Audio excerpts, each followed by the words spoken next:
What do skiing and trading have in common?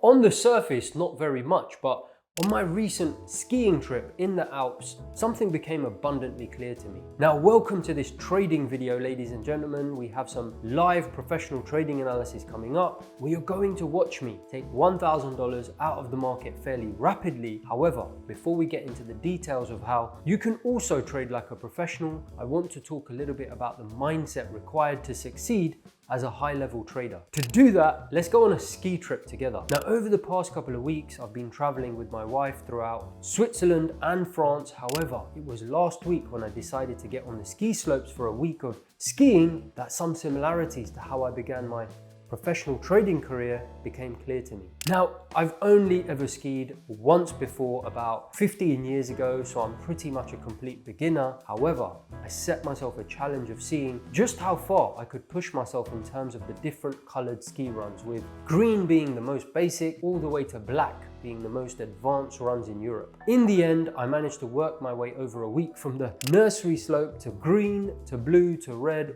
all the way to the toughest black run in the resort. Now, the point is, when I was reflecting on my week and thinking about how I was able to do this, it occurred to me that I had no pressure, no monetary or money goal involved, and no matter what level I ended up getting to, even if I did get all the way to the black runs, no Ferrari or Lamborghini or being able to quit my day job reward at the end of it. I simply did it 100% for the satisfaction of mastering the skill, being able to get down the hardest part of the mountain. Now, this reminded me of my trading career when I was a fresh graduate out of business school 20 years ago, starting my trading career in investment banking. I didn't think about the money or monetary goal, and I certainly didn't think about the car or lifestyle I might be having if I succeeded. I was simply in the business 100% purely for the satisfaction of mastering the skill of trading. Yes, I live a great life and trading has brought me everything I could imagine wanting, but it's all just a side effect or bonus and has nothing to do with why I got into trading in the first place. So we are going to look at some high-level trading analysis. However, the point I wanted to make is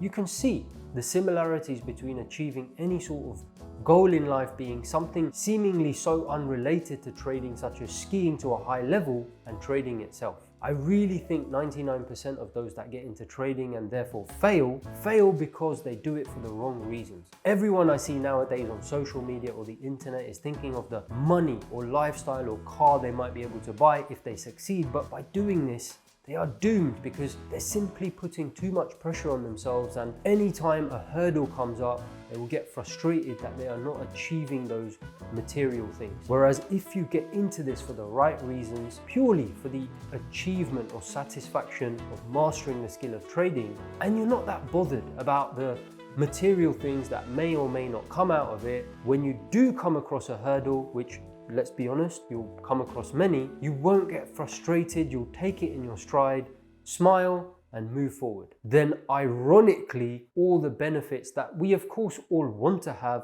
will come, as I know all too well myself, given the life I'm fortunate enough to live. But that is not why I got into this. Now, it obviously also helps if you are looking at the right tools and drop the random lines on your chart. And that's what we're going to do now, so let's get into this. Okay everyone, so as you can see, it's the live market, it's my live account, it's a trade taken this week. We're going to get into it, but just remember what I said at the start. Let's do it together. Let me just pause this a moment, take it back a little bit. Let's just remove all of that kind of distractions from our mind and focus on the analysis, because you can see there's a lot going on here. Professional day traders will be looking at a depth of information, and we'll talk about why. Because of course, it's a very serious business, and the more information you have to hand, the better your decision making is going to be. So I'm sure this is of interest to everyone watching this. You want as much information as possible.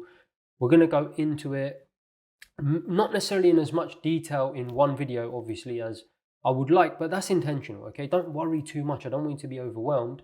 Just start thinking about, maybe some of the information you're lacking in your own trading.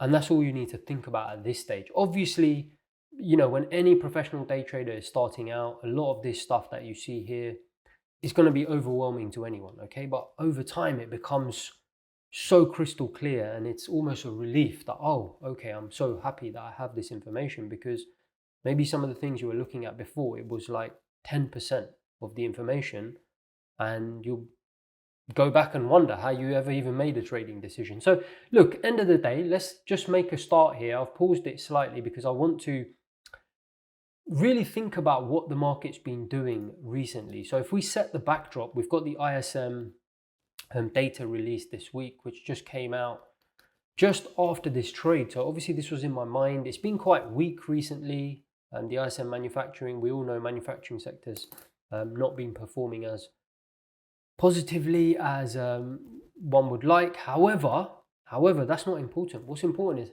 how's the market been trading in the lead up? Because the market obviously knows this is being released. How's the market been trading? And the market's been trading very positively. So sometimes it's important not to just look at the expectation, but also look at how's the market actually been reacting leading into the data. And it's been very positive. We can see that. This is something called market profile. And it is important I say this, and we will get into the trading in just a moment. But as many of you know, I've spent many years working at multiple real serious institutions, and I've yet to come across a professional day trader that is not using profile in some form or another. Okay, I mean, really, I won't get into the sort of depth of it, but just recognize that there are not that many professional day traders, if any, not using this. So if you're not using it yourself, that's nothing negative. It's a positive. It's something you should also question and start looking at. These are just individual sessions, and all they're telling us is how much volume has traded at particular prices. Because if you think about a chart, might be doing that, but it doesn't really tell you how much volume has traded at different prices, right? And if this is time, what this is doing, it's actually bringing a third element into it. So you still got price, you still got time, but you now got sort of volume of data that has been trading. And that's really important because it kind of tells us where the market sees value and whether that value is sort of on its way upwards or downwards. Okay, so are we able to establish solid volume versus where previous solid volume has traded? And yes, we have been able to do that. You can see the market has been moving up quite solidly. And also that's going to influence the market even in terms of previous areas where the market has had a lot of volume. Because if you think about it, there would have been people who sold here in these areas, and as we get to sort of these areas and start breaking above them, those people are going to want to do what? Exit those positions. That's going to add a lot of upwards pressure. Add that to the fact the market's been rallying anyway, the conclusion is this is a very bullish market this week. Okay, so I want to buy the market. So that's the kind of first point I want to make. And then the second point is, we start actually looking at the day in hand. Again, don't worry too much if a lot of that is overwhelming or doesn't make sense. What I want you to start thinking about, because I spoke about at the start, removing kind of those goals that you've got, and we all have them, okay? There's nothing wrong with it, but it's very distracting, right? Goals of, what car I might be driving if I win in trading, and that's a terrible car. But, get rid of all of that, and then you start to actually focus on what matters, which is data. And we're going to talk about that in a little bit of detail as I'm just about to hit play, and you're going to see me take the trade in the live market. But one final thing, so we've set ourselves up. We've obviously got a bullish bias from several days prior. Also on this particular day, we can see that's the start of the session here, okay, coming into the day. The market's kind of been in this range, right? It's just been in this range. So the expectation is we're just going to complete the range, all right? So on top of that, I'm also expecting the market to push higher just based on the kind of day that's setting up, right? That it's just been kind of ranging. We're at the bottom of the range, it kind of makes sense. But I don't know if I want to hit it straight away. What if the market comes down here and then goes up? What if the market goes up, comes back, and then comes down? So I need to kind of get the timing right? I need to know, should I hit it now? Should I wait for the market to come back? Maybe it's going to come back down here and then come all the way back up. And then do you see, there's many different scenarios. To do that, I obviously need access to what people are doing in the moment, right? And that's really what this is. So let's, without further ado, let's hit play, because I did speak a lot there. But again, I just want you to think about this, these things. How do you know these things unless you have access to this type of data. So what we're seeing here, and what I did notice, is that sellers, if you just look here, it's quite a bit of selling coming in, but the market's not moving. So 25 contracts, 29 contracts, this area here, 20, 45, you can see it there, 46. You can see people trying to sell, but the market just not moving down. And then we do see the market move up again, okay? And you're going to consistently see this for around about a minute. I don't know if I'll let it play out fully, but there has been a lot of buying and selling taking place in this area. So anything, it's a sensitive area. But the point is, you can see a lot of selling in this area. We just spoke about it a second ago. Let's just see, wait and see. You can see another 33 there that I'm just covering. And this is a consistent theme that just seems to be another 36 there, 20. There you go. You can see a little bit more there, 24, 25. A lot of selling, hundreds of contracts being sold in this area.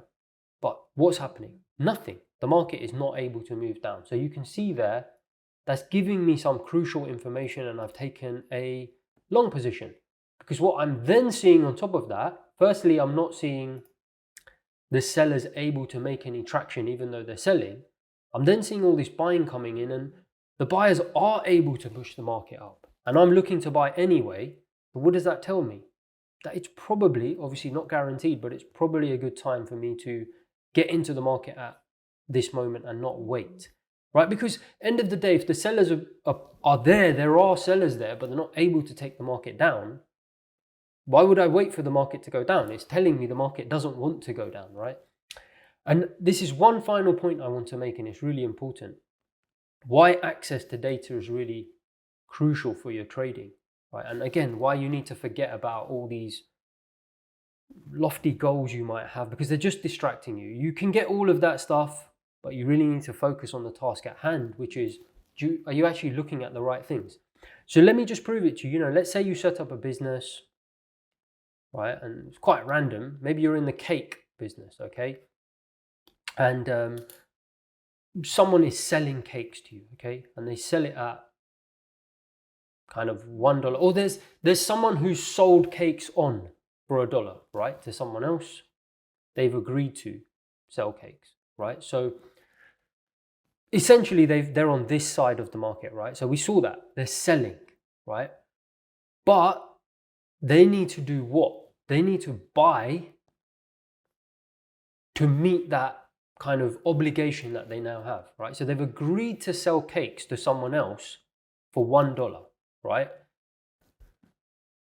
But they don't actually have this cake yet, right? And that's where markets, some people get a little bit confused. It is exactly like a business, but you can actually sell as easily as you can buy. The thing is, this cake seller, right? He hasn't actually bought the cake yet. He's agreed to sell it to someone for $1. But what he's doing is he's hoping that the price of cakes goes down. So he can go out in the open marketplace, buy them for less than $1, and then make some profit, right? So he's hoping that the cake price goes down, essentially. Now, if the cake price starts to go up to say $2, $3, would you agree? He's going to be getting really nervous because he's agreed already to sell to someone at $1.